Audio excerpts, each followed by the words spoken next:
Аз съм доктор Марио Янакиев. Няма да ви отнемам много време. Искам само с две думи да ви помогна в вашето затруднение да определите какъв е този обрив при вашето дете. Тази година шарките прикариха. Редуваха се варицела с скарлатина.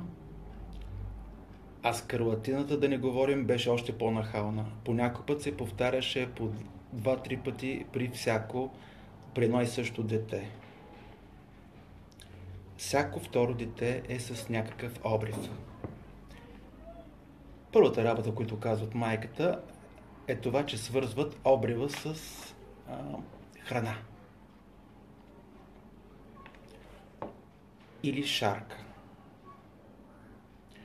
По някой път, когато детето преди да дойде при лекар, е третирано с много различни препарати, да не говорим, че има много агресивни кремове и те замъглят състоянието на обрива. Варицела. Задължително в началото има температура и в устата има същите михурчета, които са по кожата.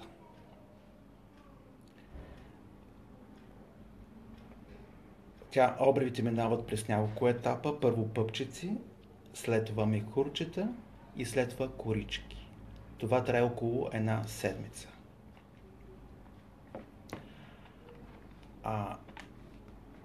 През този период не е хубаво да се къпи детето, защото има опасност да се замърсят обривите. Искам да повторя, че за варицела мислим, когато винаги трябва да има обрив и по лицето.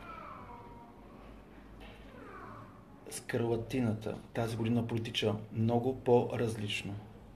Може да няма обрив, а да бъде само с зачервени блъски, блед триъгълник около устата, но едно е винаги на лице. И както аз казвам, винаги шарката се разбира по състоянието на гърлото на детето. Винаги, когато имам неясен обрив, кодът, разрешаването на диагнозата е в гърлото. При скарлатина имаме ярко червено гърло, което се дължи на стрептококовата инфекция. Вече всички знаете, че скарлатината е шарка, аз се наричам другата шарка, която се лекува винаги с антибиотик. И то трайно време. 9 дена, 10 дена.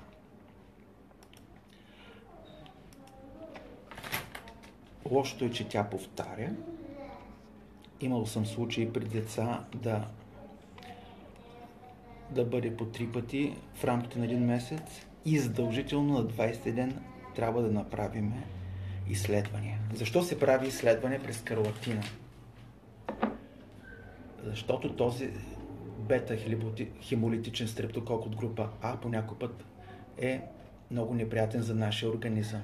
Той може да направи така, че нашата имунна система да реагира срещу клетките, които той е атакувал и да се получи автоимунна реакция с неприятни усложнения от страна на стави и на бъбреци. Да не говори за сърцето. Това става обикновено около 2 седмици след заразяването. Затова при скарлатина правило номер 1 лекува с антибиотик. Аз мога да лекувам с хомеопатия, но това не е правилно. Не е добра медицинска практика. Второ, лекува се трайно време. И на трето място, на 20 ден от първия обрив се правят изследвания.